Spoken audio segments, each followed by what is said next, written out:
नमस्कार।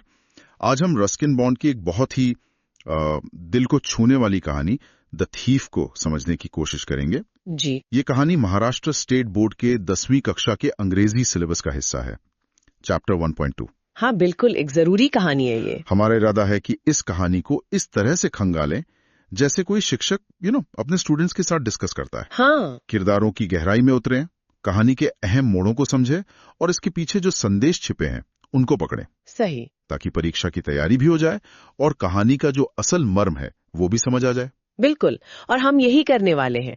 कहानी की परतों को खोलेंगे, किरदारों के मनोविज्ञान को टटोलेंगे, खासकर हरी सिंह के मन में जो चलता है। हाँ, उसके मन में तो बहुत कुछ चलता है। बिल्कुल, वो उतार चढ़ाव, और देखेंगे कि ये कहानी विश्वास, दूसरा मौका और इंसान के बदलने की ताकत के बारे में क्या कहती है। अच्छा, हमारे स्रोत यानी टेक्स्ट बुक के जो अंश है, उनके आधार पर हम उन बारीकियों पर ध्यान देंगे जो परीक्षा के लिहाज से भी महत्वपूर्ण है और कहानी को यादगार भी बनाती है। ठीक है, तो चलिए शुरू करते हैं। कहानी के दो मुख्य किरदार हैं। जी। पहला है हरी सिंह, 15 साल का लड़का।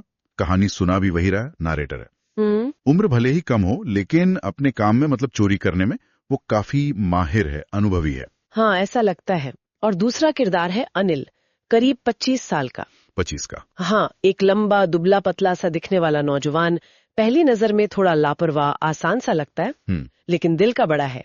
पेशे से लेखक है, पर कमाई थोड़ी अनियमित है। अच्छा, लेखक है वो। जी। और हरी सिंह अनिल से मिलता है और सीधे पूछता है, क्या तुम मुझे खाना खिला सकते हो? बड़ा सीधा सवाल। हाँ, और यहीं पर कहानी का पहला दिलचस्प मोड़ आता है मेरे ख्याल से। बिल्कुल। हरी काम पाने के लिए झूठ बोलता है कि उसे खाना बनाना आता है, जबकि आता नहीं है। बिल्कुल नहीं। अनिल मान जाता है, लेकिन जब हरी पहली बार खाना बनाता है वो इतना खराब होता है कि अनिल उसे गली के कुत्तों को डाल देता है। सोचिए जरा। अब यहाँ कोई भी आम इंसान क्या करता? शायद गुस्सा होता या उसे भगा देता, है ना? लेकिन अनिल ऐसा नहीं करता। वो हरी को डांटता नहीं, बस प्यार से थपथपाता है और कहता है कोई बात नहीं। बल्कि ये भी कहता है कि वो खुद उसे खाना बनाना सिखाएगा। कमाल है। इतना ही नहीं, वो हरी को अपने कमरे की बालकनी में सोने की जगह भी दे देता है। ये अनिल के दयालु और भरोसेमंद स्वभाव की पहली झलक है, और ये चीज कहानी के लिए बहुत बहुत अहम है। हाँ, और बात सिर्फ खाना सिखाने तक ही नहीं रहती। नहीं, बिल्कुल नहीं। अनिल हरी को अपना नाम लिखना सिखाता है। जी। फिर वो वादा करता है कि जल्दी वो उसे पूरे वाक्य लिखना और यहाँ तक कि नंबर जोड़ना भी सिखाएगा। और ये हरी के लिए एक बहुत बड़ी बात थी, मतलब एक चोर के लिए पढ़ना लिखना सीखना। हाँ, वो सोचता है कि अगर वो एक पढ़े लिखे आदमी की तरह लिखना सीख गया तो वो जिंदगी में कुछ भी हासिल कर सकता है। उसकी तरक्की की कोई सीमा नहीं रहेगी, ऐसा वो सोचता है। बिल्कुल। ये दिखाता है कि अनिल अनजाने में ही सही हरी पर कितना गहरा और सकारात्मक असर डाल रहा था। सही कहा। परीक्षा के नजरिए से अनिल का ये कैरेक्टर स्केच समझना जरूरी है। सही कहा। कहानी में ये भी बताया गया है कि अनिल की कमाई पक्की नहीं थी, अंग्रेजी में जिसे कहते हैं बाय फिट्स एंड स्टार्ट्स। अच्छा, मतलब कभी आती कभी नहीं। हाँ, कभी पैसे आते कभी नहीं। वो पत्रिकाओं के लिए लिखकर कमाता था। ओके। जब पैसे हाथ में होते तो शायद दोस्तों के साथ जश्न मनाता, उधार चुकाता होगा और फिर अगली कमाई का इंतजार करता। इस बीच हरी अनिल के लिए रोजमर्रा के काम करता था। सुबह चाय बनाना, दिन का सामान खरीदना, और यहीं एक और परत खुलती है। हाँ, ये भी दिलचस्प है। हरी रोज की खरीदारी में से करीब 1 रुपया बचा लेता था। रोज 1 रुपए? हाँ, उसे लगता था कि अनिल ये बात जानता है, पर उसने कभी इस पर कुछ कहा नहीं। ये बात अनिल के किरदार को और पेचीदा बनाती है। क्या वो सच में लापरवाह था, या वो जानबूझकर? हाँ, या वो जानबूझकर हरी पर भरोसा जता रहा था, उसे सुधरने का एक मौन मतलब साइलेंट मौका दे रहा था। हो सकता है हरी खुद महसूस करता है कि अनिल शायद सबसे ज्यादा भरोसा करने वाला इंसान है जिससे वो अब तक मिला है। बिल्कुल, और ये भरोसा ही कहानी के अगले हिस्से की बुनियाद बनता है। यहीं से कहानी में तनाव बढ़ना शुरू होता है। जी। एक शाम अनिल नोटों का एक छोटा सा बंडल लेकर घर आता है। पैसे? हाँ, उसने हाल ही में एक किताब किसी प्रकाशक को बेची थी। हाँ। हरी उसे चुपके से वो पैसे अपने गद्दे के नीचे रखते हुए देख लेता है। और हरी को अनिल के यहाँ काम करते हुए लगभग 1 महीना हो चुका था। 1 महीना? हाँ, और इस 1 महीने में अनिल ने उस पर इतना विश्वास कर लिया था कि उसे घर की चाबी भी दे दी थी। चाबी भी दे दी थी? जी हाँ, हरी अपनी मर्जी से आ जा सकता था। ये बड़ी बात है, किसी ने पहले कभी हरी पर इतना भरोसा नहीं दिखाया था। सही बात है। और अब हरी के मन में वो कश्मकश शुरू होती है। हाँ, वो द्वंद। वो चोर है, पैसा देकर लालच आना, स्वाभाविक है। लेकिन अनिल का भरोसा उसे कहीं ना कहीं रोकता है। वो सोचता है कि लालची आदमी को लूटना आसान है क्योंकि उसके चेहरे पर डर साफ दिखता है। हाँ।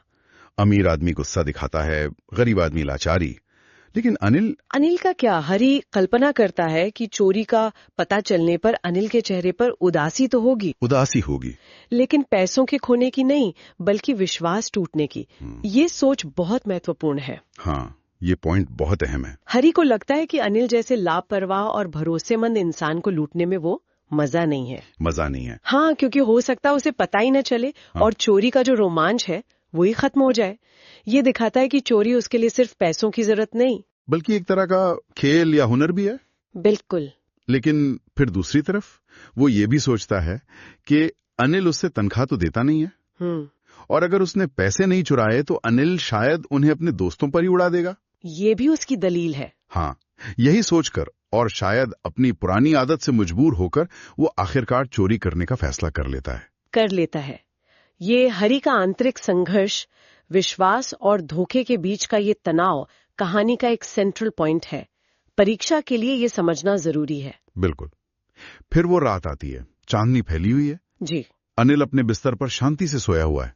कहानी बताती है कि उसका चेहरा साफ और चिंता मुक्त है। हालांकि कुछ पुराने निशान भी हैं चेहरे पर। हाँ, कुछ निशान हैं। ये डिटेल अनिल की बेफिक्री और शायद उसके अतीत की हल्की सी झलक देता है। हो सकता है।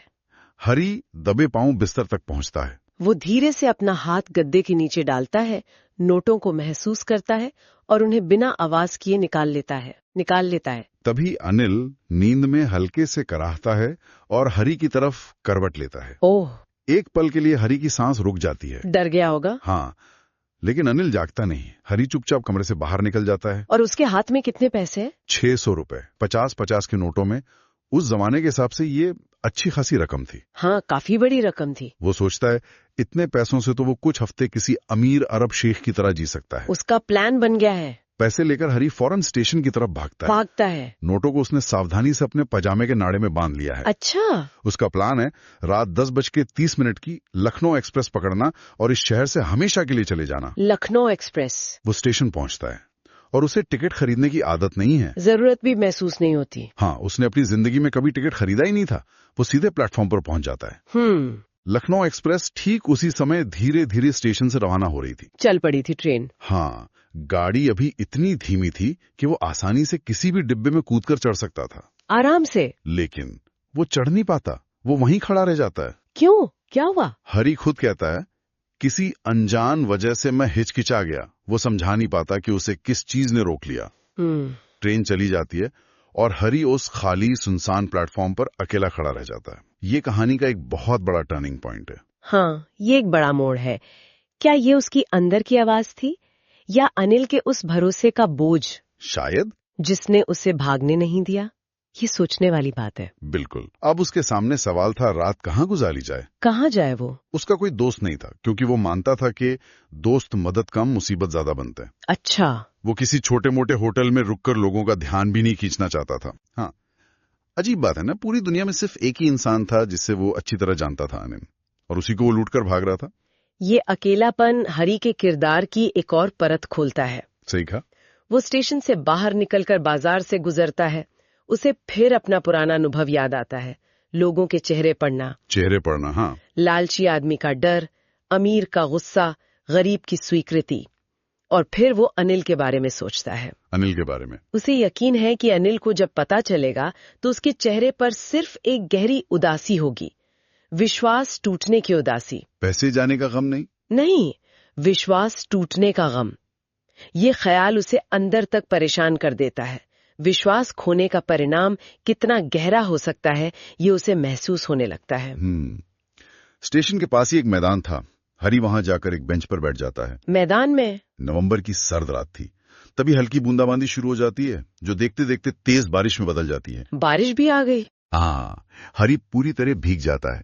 उसकी पतली कमीज और पायजामा बदन से चिपक जाते हैं और ठंडी हवा बारिश की बूंदों को उसके चेहरे पर थपेड़ों की तरह मारती है। वो बारिश से बचने के लिए वापस बाजार की तरफ जाता है और वहां बने घंटा घर की सीढ़ियों पर अंधेरे में बैठ जाता है। Clock tower. हाँ, आधी रात बीत चुकी है। वो अपने नाड़े में बंधे नोटों को छूता है। वे बारिश के पानी से पूरी तरह गीले हो चुके थे। नोट भी गीले हो गए। अनिल के पैसे, वो सोचता है। शायद पहली बार उसे वो पैसे सिर्फ पैसे नहीं बल्कि अनिल के पैसे लग रहे थे। ये फर्क आया, और यहीं उस भीगी ठंडी रात में अकेले बैठे हुए हरी के अंदर कुछ बदलता है। हाँ, ये कहानी का सबसे महत्वपूर्ण पड़ाव है, उसका हृदय परिवर्तन। उसे अचानक एहसास होता है कि चोरी के इस छोटे से रोमांस और थोड़े से पैसों के लालच में वो क्या खो रहा था। क्या खो रहा था? वो भूल गया था कि अनिल उसे पढ़ना लिखना सिखा रहा था, पूरे वाक्य लिखना, संख्याएं जोड़ना। ओह, वो शिक्षा वाली बात। हाँ, उसे एकदम से लगता है कि पढ़ा लिखा होना, एक बड़ा, चतुर और इज्जतदार इंसान बनना, ये चोरी से कमाए इन चंद रुपयों से कहीं ज्यादा बड़ी बात है। To be a really big man, a clever and respected man was something else. ये लाइन है टेक्स्ट में। बिल्कुल, उसे चोरी का काम अचानक बहुत छोटा और बेकार लगने लगता है। उसे शिक्षा की असली कीमत समझ आती है। ये एहसास इतना मजबूत होता है कि वो फैसला कर लेता है उसे अनिल के पास वापस जाना चाहिए। वापस जाने का फैसला। वो खुद से कहता है, मुझे अनिल के पास वापस जाना चाहिए, अगर सिर्फ पढ़ना लिखना सीखने के लिए ही सही। सिर्फ सीखने के लिए। हाँ, और वो वापस अनिल के कमरे की तरफ चल पड़ता है। अब उसे एक अलग तरह की घबराहट हो रही है। अब क्यों? वो सोचता है कि चोरी करना शायद फिर भी आसान था, लेकिन चोरी का माल बिना पकड़े गए वापस रखना कहीं ज्यादा मुश्किल काम है। हाँ, ये तो है। पकड़ा गया तो? बिल्कुल। वो बहुत धीरे से दरवाजा खोलता है। कमरा अभी भी चांद की रोशनी में नहाया हुआ है। अनिल वैसे ही शांति से सोया हुआ है। हरी बिस्तर के सिरहाने पहुंचता है, अपना हाथ कांपते हुए गद्दे के नीचे डालता है। कांपते हुए? और उन गीले नोटों को वापस वहीं खिसका देता है जहां से उसने उन्हें उठाया था। रख दिए वापस। हाँ, एक पल के लिए उसका हाथ वहीं टिका रहता है, फिर वो चुपचाप कमरे से निकल जाता है और सो जाता है। हाँ, अगली सुबह हरी थोड़ी देर से उठता है। देर से? वो देखता है कि अनिल पहले ही जाग चुका है और उसने चाय भी बना ली है। अनिल ने चाय बना ली? हाँ। अनिल हरी की तरफ अपना हाथ बढ़ाता है। हरी देखता है अनिल की उंगलियों के बीच 50 रुपए का एक नोट है। 50 रुपए का नोट? हाँ। हरी का दिल डूब जाता है। उसे लगता है बस पकड़ा गया, चोरी खुल गई। अब क्या होगा? लेकिन अनिल बेहद सहजता से कहता है, मैंने कल कुछ पैसे कमाए थे, अब मैं तुम्हें नियमित रूप से तनख्वाह दूंगा। अरे? उसके लहजे में कोई बदलाव नहीं, कोई इशारा नहीं, कुछ नहीं कहा उसने? कुछ नहीं। कमाल है। हरी कांपते हाथों से वो नोट लेता है। जैसे ही नोट उसके हाथ में आता है, वो महसूस करता है कि नोट अभी भी रात की बारिश से हल्का गीला है। मतलब अनिल को पता है। बिल्कुल। ये कहानी का क्लाइमैक्स है। अनिल सब जानता है। नोट का गीला होना इस बात का पक्का सबूत है कि हरी रात में पैसे लेकर बाहर गया था। हाँ। लेकिन अनिल एक शब्द नहीं कहता, ना उसकी आंखों में कोई सवाल है, न होठों पर कोई उलाहना। वो हरी को शर्मिंदा नहीं करता। इसके बजाय वो क्या कहता है? आज हम वाक्य लिखना शुरू करेंगे। Today will start writing sentences. ये अनिल की समझदारी और माफी देने का एक अनोखा तरीका है। वो हरी को डांट कर नहीं, बल्कि उसे एक बेहतर भविष्य का रास्ता दिखाकर दूसरा मौका दे रहा है। दूसरा मौका। ये माफी और सुधार की जो थीम है, यहाँ बहुत खूबसूरती से उभरती है। हाँ। अनिल हरी की तरफ देखकर मुस्कुराता है। कहानीकार कहता है ये उसकी सबसे आकर्षक मुस्कान थी। मोस्ट अपीलिंग स्माइल, जिसमें कोई बनावट नहीं थी, एकदम सच्ची। बिल्कुल। और हरी भी मुस्कुराता है। लेकिन इस बार उसकी मुस्कान चालाकी वाली नहीं है, बल्कि अपने आप आई है, बिना किसी कोशिश के। वाह! ये राहत की मुस्कान है, शायद शुक्रगुजारी की और एक नई उम्मीद भरी शुरुआत की। टूटा हुआ विश्वास फिर से जुड़ गया था। तो अगर हम इस कहानी के सार को समझें, खासकर परीक्षा के लिए जो बातें ध्यान में रखनी है, हाँ, एग्जाम पॉइंट ऑफ व्यू से, तो कुछ चीजें साफ उभर कर आती हैं। पहला, हरी सिंह का चरित्र परिवर्तन कैसे एक चोर बदलता है। हाँ, परिस्थितियों, शिक्षा की उम्मीद और एक व्यक्ति के विश्वास के कारण बदलने लगता है। और दूसरा, अनिल का चरित्र, उसका वो जरूरत से ज्यादा भरोसा करना, हाँ, उसकी दयालुता और सबसे बढ़कर उसकी वो खामोश समझदारी और माफ कर देने की क्षमता। हाँ, और कहानी के जो मुख्य विषय हैं, थीम्स हैं, वो भी उतने ही महत्वपूर्ण हैं। बिल्कुल। जैसे विश्वास और धोखा, हाँ, लालच का सामना, इंसानी रिश्तों की जटिलता, दया और माफी की ताकत, और शिक्षा कैसे किसी की जिंदगी बदल सकती है। ये सारे थीम्स कहानी को गहरा बनाते हैं। हाँ, साथ ही कुछ खास घटनाएं हैं जो कहानी को आगे बढ़ाती हैं और हरी के बदलाव को दिखाती हैं। जैसे चोरी का फैसला, स्टेशन पर हिचकिचाहट, बारिश में भीगते हुए शिक्षा का महत्व समझना, पैसे वापस रखना, और आखिर में अनिल की प्रतिक्रिया। इन घटनाओं का क्रम और उनका हरी पर असर समझना जरूरी है। अनिल का फिट्स एंड स्टार्ट्स में कमाना या हरी का रोज 1 रुपया बचाना जैसी छोटी बातें भी उनके किरदारों और रिश्ते को समझने में मदद करती हैं। ये डिटेल्स भी इम्पोर्टेंट हो सकते हैं। सही है। तो कुल मिलाकर द थीफ हमें एक बहुत ही सरल लेकिन गहरी बात सिखाती है कि कैसे इंसान का भरोसा, थोड़ी सी इंसानियत और शिक्षा का एक मौका किसी भटके हुए इंसान को भी सही राह दिखा सकता है और उसकी जिंदगी को एक नई दिशा दे सकता है। बिल्कुल सही। और अंत में हम एक सवाल छोड़ जाते हैं सोचने के लिए। अच्छा, कहानी तो हरी और अनिल की है, लेकिन क्या ये हमें अपने आसपास देखने पे मजबूर करती है? हम अपनी जिंदगी में विश्वास को कितना महत्व देते हैं? क्या हम गलतियां करने वालों को दूसरा मौका देने को तैयार होते हैं? सोचने वाली बात है। जरा सोचिए, कैसे कभी कभी हमारा किसी पर जताया गया साधारण सा भरोसा या एक छोटा सा अच्छा काम किसी की पूरी जिंदगी बदल सकता है। विचार कीजिएगा इस पर।